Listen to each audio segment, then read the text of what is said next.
दोस्तों, भारत के इतिहास में कई ऐसी घटनाएं हुई हैं जिनसे दुनिया भारत का लोहा मान चुकी है।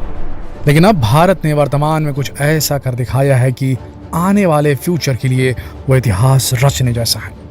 भारत ने कुछ ऐसा बना डाला है कि भारत की पूरी जनता सरकार की और इसकी मैन्युफैक्चरिंग से जुड़ी सभी कंपनियों की वाहवाही करती नहीं थकेगी।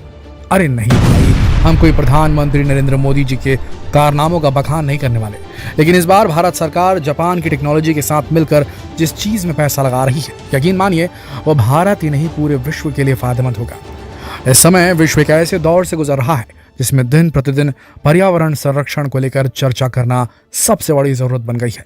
ऐसे में हमारी प्रकृति को, हमारे पर्यावरण को सबसे ज्यादा नुकसान अगर किसी चीज से हो रहा है तो वो है व्हीकल्स, वाहन। भारत देश जो जनसंख्या में सबसे ऊपर है, तो इसलिए यहाँ वाहन भी सबसे ज़्यादा इस्तेमाल किए जाते हैं। और भारत में सबसे बड़ी परेशानी यह है कि यहाँ फैमिली के हर मेंबर के पास अपना खुद का कोई वाहन होना एक शान वाली बात मानी जाती है। तो पर्सनल व्हीकल की संख्या तो ज़्यादा है ही, साथ ही साथ सार्वजनिक वाहनों में भी भीड़ बस बढ़ती हुई दिखाई देती है। क्या करें, भारत की जनसंख्या ही इतनी है, ऊपर से इतना महंगा पेट्रोल। अब रोज वाहनों की बढ़ती हुई संख्या की वजह से प्रदूषण भी बढ़ता ही जा रहा है। ऐसे में अपने पर्यावरण को सुरक्षित रखना सरकार के लिए सबसे बड़ी परेशानी बन चुका है। लेकिन अब इसका रास्ता भी खोज लिया गया है, वो है पूरी तरह से हाइड्रोजन पर चलने वाले वाहन, यानी हाइड्रोजन फ्यूल कार्स। तो अब ये क्या है, कितने महंगे हैं, मार्केट में कब तक आएंगे, कैसे चलते हैं, ये सब कुछ हम इस वीडियो में बताने वाले हैं। आज हम आपको बताएंगे कि भारत में कार्स का क्या फ्यूचर है और हाइड्रोजन फ्यूल कार्स के अलावा और क्या क्या बनाया जा रहा है भारत के भविष्य के लिए।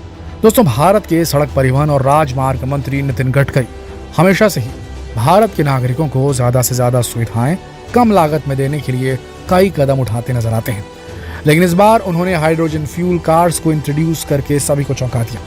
इसके लिए उन्होंने जापान की टोयोटा मोटर्स जैसी सबसे बेहतरीन और विश्वसनीय कार मैन्युफैक्चरिंग कंपनी से हाथ मिला है। और सबसे हैरानी वाली बात यह है, जो शायद आपने एक्सपेक्ट भी नहीं की होगी, नितिन गडकरी जी ने अपनी एक स्पीच में नागरिकों को ये भरोसा दिलाया है कि पेट्रोल के बिना केवल बैटरी पर चलने वाले इलेक्ट्रिक व्हीकल्स की कीमत पेट्रोलियम व्हीकल्स जितनी ही होगी और इलेक्ट्रिक व्हीकल्स की क्वालिटी के साथ भी कोई समझौता नहीं किया जाएगा। तो भारतीय इस बात की चिंता बिल्कुल भी ना करें कि फ्यूचर कार्स की कीमतें आसमान छुएंगी। दोस्तों, हम आपको बताते हैं कि भारत कैसे इतिहास रचने की राह पर आगे बढ़ रहा है।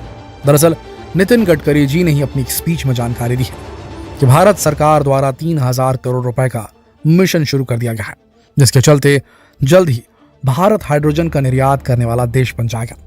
ये एक पायलट प्रोजेक्ट है जिसके जरिए ग्रीन हाइड्रोजन को पेश किया गया है। पायलट प्रोजेक्ट का मतलब होता है किसी भी नए काम को छोटे स्तर पर उपयोग करके देखना, उसके फायदे और नुकसान का अध्ययन करना। हाइड्रोजन पानी से निर्मित की जाती है। जैसे ही बड़ी मात्रा में ग्रीन हाइड्रोजन का निर्माण शुरू हो जाएगा, आयात पर भी अंकुश लग जाएगा और भारत में रोजगार के नए अवसर खुलेंगे। ग्रीन हाइड्रोजन इको फ्रेंडली है, इसलिए आने वाली जनरेशन भी इसके लिए शुक्रगुजार होगी। हाइड्रोजन का इस्तेमाल बड़ी बड़ी कंपनियां तो करेंगी, साथ ही ऐसे व्हीकल्स अब मार्केट में उतरेंगे जिनमें ईंधन के रूप में पेट्रोल नहीं बल्कि हाइड्रोजन का इस्तेमाल किया जाएगा। अब जैसा कि हमने कहा था कि हम आपको बताएंगे कि हाइड्रोजन फ्यूल कार्स मार्केट में कब तक आएंगी। दोस्तों, ये कार आएंगी नहीं, आ गई हैं। इसी साल मार्च में नितिन गडकरी अपनी हाइड्रोजन फ्यूल कार से ही संसद पहुंचे थे और सभी को चौंका दिया था। इस कार का नाम टोयोटा मिराई था, लेकिन अभी इसका अध्ययन किया जा रहा है क्योंकि इसे भारत सरकार भारत के भविष्य के रूप में देख रही है। इसीलिए हर कदम पर सावधानी बरतना बेहद जरूरी है। नितिन गडकरी जी ने बताया कि अगले 5 साल में वो पेट्रोल को पूरी तरह बंद करने की योजना बना रहे हैं। तो दोस्तों, ये तो पक्का है कि आने वाले 5 साल में ही हाइड्रोजन फ्यूल कार्स मार्केट में अवेलेबल होंगी। दोस्तों, आपको एक बात और क्लियर कर देते हैं, ग्रीन हाइड्रोजन को किसी भी वाहन में इस्तेमाल किया जा सकता है और इसे लंबी दूरी की यात्रा करने के लिए भी भरोसेमंद माना जा रहा है। इसमें 2 टैंक होते हैं, एक टैंक हाईली कंप्रेस्ड होता है और एक लो कंप्रेस्ड होता है। साथ में एक चेंबर लगा होता है जिसमें एक तरफ से हाइड्रोजन और एक तरफ से ऑक्सीजन रिलीज होती है। दोनों के बीच केमिकल रिएक्शन होता है तो एक ऊर्जा निकलती है। इसी ऊर्जा से वाहन चलता है, इससे बिल्कुल भी प्रदूषण नहीं फैलता। इसी के साथ अब भारत में 100% इथेनॉल वाले वाहनों पर भी काम चल रहा है, यानी ईंधन के रूप में इथेनॉल का इस्तेमाल किया जाएगा। ये भी इको फ्रेंडली ईंधन है जिससे बिल्कुल भी प्रदूषण नहीं होगा। अभी तक केवल गिने चुने देशों में ही 100% इथेनॉल का ईंधन के रूप में इस्तेमाल करने वाली गाड़ियां हैं। अब भारत भी सूची में शामिल होने वाला है। अभी तक केवल 30 या 40% इथेनॉल को पेट्रोल में ही मिलाकर ईंधन के रूप में इस्तेमाल किया जाता है। ये तरीका पेट्रोल के मुकाबले काफी सस्ता है।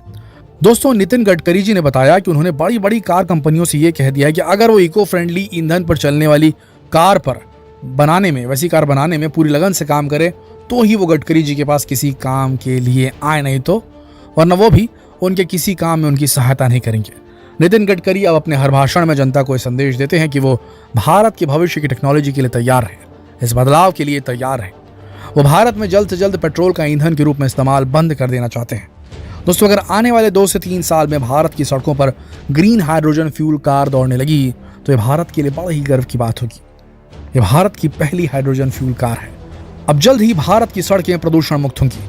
लेकिन अगर भारत विश्व में हाइड्रोजन फ्यूल का निर्यात करना शुरू कर दे, यहाँ पर हाइड्रोजन फ्यूल बनना चालू हो जाए, ग्रीन हाइड्रोजन बनना शुरू हो जाए भारत में, और उसका निर्यात करना, एक्सपोर्ट करना अगर भारत शुरू कर दे तो ये इतिहास रचने जैसा ही होगा। दोस्तों, ये सब हम नहीं कह रहे हैं, हम आपको वही बता रहे हैं जो हमने इंटरनेट पर उपलब्ध खबरों और सूचनाओं और लेखों में पढ़ा है। दोस्तों, आपको क्या लगता है, क्या नितिन गडकरी अपने इस प्रोजेक्ट को सफल बना पाएंगे? क्या भारत सरकार आने वाले 5 सालों में अपने इस उद्देश्य को पूरा कर पाएगी? क्या आप भारत सरकार के इस कदम में उनके साथ हैं? अगर आप भारत सरकार द्वारा उठाए गए इस कदम में उनके साथ हैं तो इस वीडियो को ज्यादा से ज्यादा शेयर कीजिए ताकि पूरे भारत में खबर पहुंचाई जा सके और लोगों में जागरूकता लाई जा सके। दोस्तों, आप इसके बारे में क्या सोचते हैं? कब तक भारत पेट्रोल डीजल मुक्त हो जाएगा? एक डेट है कि आपके दिमाग में, एक सन है कि आपके दिमाग में, कोई साल है आपके दिमाग में, 2050 या उससे भी ज्यादा? क्या बोलते हैं? मेरा डाउट ये है कि 2050 तक पेट्रोल बाय बाय हो जाएगा भारत से। आपको क्या लगता है? कमेंट करके जरूर बताइएगा। कल फिर मिलते हैं एक और विचार उत्तेजक वीडियो में। तब तक के लिए आप सबका इस वीडियो के अंत तक बने रहने के लिए दिल की गहराइयों से